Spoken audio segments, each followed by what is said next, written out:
નમસ્કાર, એશિયાના સૌથી જૂના અખબાર મુંબઈ સમાચારના ડિજિટલ પ્લેટફોર્મ પર આપનું સ્વાગત છે અને હું છું જીગર પંડ્યા. દર્શક મિત્રો, ફરી એક વખત મહારાષ્ટ્રમાં મુંબઈમાં ભાષાનો વિવાદ શરૂ થઈ ચૂક્યો છે. શું છે સમગ્ર ઘટના અને કઈ રીતે આ ઘટનાને વેગ મળી રહ્યો છે? મુંબઈ સમાચારના તંત્રી નિલેશ દવે અમારી સાથે જોડાઈ ચૂકેલા છે. તેમની પાસેથી જાણકારી મેળવીશું. નમસ્કાર, આપનું સ્વાગત છે સર. આખી વિવાદ જે ઘાટકો પરથી શરૂ થયો અને અત્યારે હાલ એ વિવાદ પછી સીએમએ પણ તેનું નિવેદન આપવું પડ્યું છે. શું છે આખી વિગત અને જે ભાષાનો વિવાદ છે તે ભૂતકાળમાં પણ થઈ ચૂકેલો છે. કઈ રીતે આખી ઘટનાને અલગ અલગ રીત સ્વરૂપે લોકો જોઈ રહ્યા છે અને એક તંત્રી તરીકે આપનું શું કહેવું છે? સૌથી પ્રથમ મુદ્દો એવો છે કે ભૈયુજી જોશીએ જે નિવેદન આપ્યું છે એ એમણે ઘાટકો પર આપ્યું છે એક સમારંભ દરમિયાન. ઘાટકો પર બહુભાષી ગુજરાતી બહુભાષી વિસ્તાર છે અને એ સમારંભમાં કદાચ ગુજરાતીઓ વધુ હશે એને ધ્યાનમાં રાખીને આ નિવેદન એમણે આપ્યું છે. સૌથી સ્પષ્ટ વસ્તુ એક જ છે, મહારાષ્ટ્રની ભાષા મરાઠી જ છે અને મરાઠી જ હોય. ગુજરાત અને મહારાષ્ટ્ર બંને બે રાજ્ય બન્યા એ પહેલાની આખી પરિસ્થિતિ અલગ હતી. આજની પરિસ્થિતિ અલગ છે. આજે ગુજરાતની ભાષા ગુજરાતી છે તો મહારાષ્ટ્રની ભાષા મરાઠી જ હોવી જોઈએ. બિલકુલ કોઈ એમાં ખોટો વિવાદ કોઈએ કરવાની જરૂર નથી. અને મરાઠી ભાષાને કે જે તે રાજ્યની જે તે ભાષાને બીજી કોઈ ભાષા રિપ્લેસ કરી જ ન શકે એવું મારું માનવું છે. મહારાષ્ટ્રમાં જે પણ લોકો રહેતા હોય, જે જન્મથી મહારાષ્ટ્રમાં રહેતા હોય યા કામ માટે આવ્યા હોય, એમણે કોશિશ કરવી જ જોઈએ. જો એમને મહારાષ્ટ્રમાં વધુ સમય સુધી રહેવું હોય તો મરાઠી એમણે શીખવું જ જોઈએ. જે રીતે ગુજરાતની અંદરના જે વડોદરા, સુરત અને અમુક મરાઠી ભાષી વિસ્તારો છે ત્યાંના મહારાષ્ટ્રીયન લોકો બહુ જ સુંદર ગુજરાતી બોલી પણ શકે છે, લખી પણ શકે છે અને વાંચી પણ શકે છે. તો એમાં કઈ આમાં વિવાદ જેવું કઈ હોવું જ ન જોઈએ. આપણે સ્વીકારવાનું જ હોય અને મરાઠી ભાષા એ આપણી ભાષા છે એમ સમજીને જે રાજ્યમાં તમે જાઓ એ રાજ્યની ભાષા તમારે શીખવી જોઈએ. આ પહેલી વસ્તુ. આ મુખ્ય મુદ્દો એવો છે કે આના પર વિવાદ થાય એવું કઈ, કેમ કે ભૈયુજીએ જે નિવેદન શું પરિપ્રેક્ષ્યમાં લઈને આપ્યું છે એને વિચારવું જોઈએ. એમણે એવું કીધું હોય કે ભાઈ આ નહીં શીખો તો એ ખોટું છે. મરાઠી શીખવું જ જોઈએ. આપણે દરેકે દરેક જણ જેટલા લોકો મહારાષ્ટ્રમાં રહે છે એમને મરાઠી આવડવું જોઈએ. બીજું એવું છે કે મહારાષ્ટ્રમાં અનેક નેતાઓ, ગુજરાતી નેતાઓ અનેક છે જે ફાંકડું મરાઠી બોલે છે. અને હું આટલા વર્ષોના રિપોર્ટિંગ દરમિયાન અનેક વખત એમને મળ્યો છું. કિરીટ સોમૈયા હોય, પ્રકાશ મહેતા હોય, યોગેશ સાગર હોય, આ બધા બહુ જ ખૂબસૂરત, બહુ સુંદર મરાઠી બોલે છે. મરાઠી સમજે પણ છે, બોલે પણ છે, વાંચે પણ છે. એટલે આ વિવાદ ન થવો જોઈએ. આ વિવાદ જે લોકો કરી રહ્યા છે, જે વિરોધ પક્ષ જે સાવ અત્યારે ફેંકાઈ ગયું છે, જેમને ગુજરાતીઓ પ્રત્યે દ્વેષ છે, ખાસ કરીને શિવસેનાના જે લોકો છે, કેમ કે હું આટલા વર્ષોથી મુંબઈમાં પત્રકારત્વમાં છું, મારે માત્ર અહીંયા એક વાત કહેવી છે આ વિરોધ કરનારાઓને.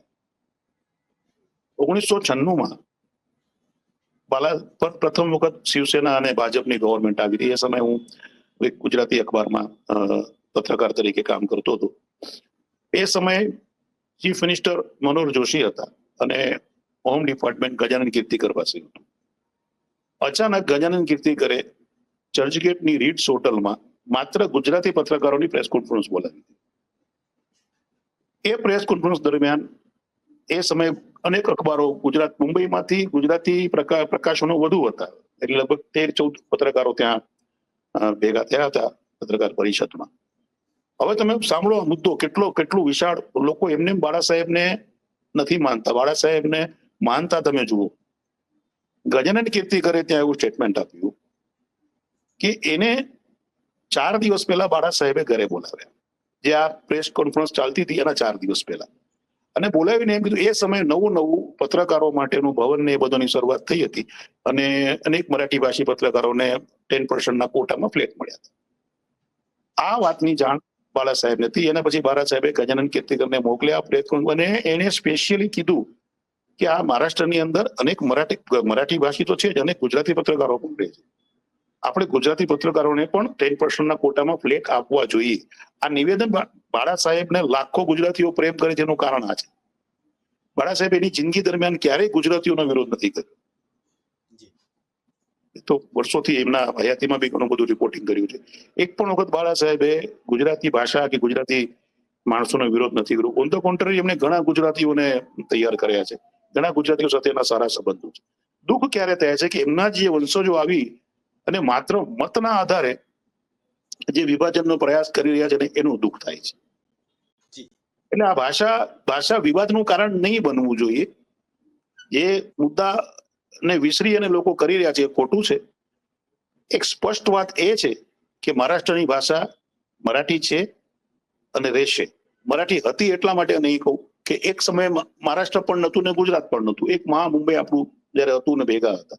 એટલે કાળક્રમે એવું થયું છે કે હવે ત્યાં ગુજરાતી ભાષા બીજા ત્રીજા નંબરે પહોંચી ગઈ છે. એ રીતે ગુજરાતમાં મરાઠી ભાષા બીજા ત્રીજા નંબરે પહોંચી ગઈ છે.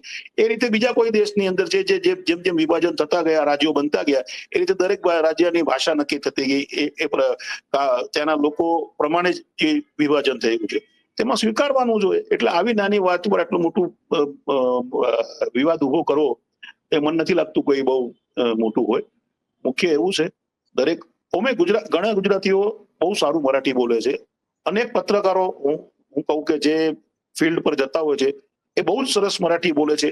તમામ મોટા ભાગની પ્રેસ કોન્ફરન્સો પોલીસની ડિપાર્ટમેન્ટની હોય, હોમ ડિપાર્ટમેન્ટની હોય, મંત્રાલયની હોય, એ બધી મરાઠીમાં હોય છે.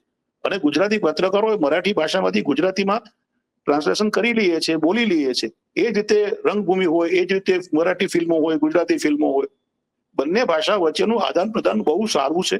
આ બગાડવાનું જે કામ કરી રહ્યા છે એ નહીં થવું જોઈએ. કોઈકનું નિવેદન આવ્યું હોય એની માફી બી મંગાઈ ગઈ હોય એટલે મુદ્દા પર આના પર પડદો પડી જવો જોઈએ. મને નથી લાગતું કે આ વિવાદને વધુ ચગાવવાથી કોઈને ફાયદો થાય. જે લોકોનું અત્યારે રાજકીય અસ્તિત્વ ડામાડોળ છે એ લોકો આ વિવાદને બધું મુદ્દો આપશે. ગુજરાતી નેતાઓએ પણ આ બધી બાબતો બહુ ગંભીરતાથી લેવાની જરૂર નથી. આપણે હિન્દી, મરાઠી અને ગુજરાતી આપણને આવડવું જોઈએ. જેની જે માતૃભાષા હોય એને આવડવી જોઈએ. તમે દેશના જે પણ રાજ્યમાં રહેતા હો એ રાજ્યની ભાષાનું સન્માન કરવું જોઈએ. અને રાજ્યની ભાષા ન આવડતી હોય તો શીખવાનો પ્રયત્ન કરવો જોઈએ. અને હિન્દી આપણને આવડવું જોઈએ. આ ત્રણ વસ્તુ છે. એટલે આમાં તમારે કોઈ બીજા વધારે વિવાદ ઉભા કરવાની જરૂર મને નથી લાગતી, એવું મારું માનવું. મુંબઈ સમાચારના વાચક મિત્રો હોય કે અમારી યુટ્યુબ ચેનલના અને સોશિયલ મીડિયાના દર્શક મિત્રો હોય, તેમને આ એક વાત સમજાવવાનો અને એક સંદેશો આપવાનો પ્રયત્ન મુંબઈ સમાચારના તંત્રી નિલેશ દવેનો હતો કે આપણે કોઈ પણ રાજ્યમાં રહેતા હોઈએ તેની સ્થાનિક ભાષાને મહત્વ આપવું જ જોઈએ અને તે બોલતા, વાંચતા અને લખતા પણ શીખવું જોઈએ. આમાં કોઈ વિવાદ ન હોય અને આ એક સ્પષ્ટ મત છે કે ગુજરાતમાં રહેતા હોય તો ગુજરાતી આવડવું જોઈએ, મહારાષ્ટ્રમાં રહેતા હોય તો મરાઠી આવડવું જોઈએ અને અન્ય રાજ્યમાં એટલે કે બંગાળમાં રહેતા હોય તો બંગાળી પણ આવડવું જોઈએ અને અન્ય કોઈ રાજ્યમાં રહેતા હોય તો તેની સ્થાનિક બોલી જે ભાષા જે છે તે આવડવી જ જોઈએ તેવો સ્પષ્ટ મત મુંબઈ સમાચારનો પણ છે. જોતા રહેજો મુંબઈ સમાચાર. નમસ્કાર.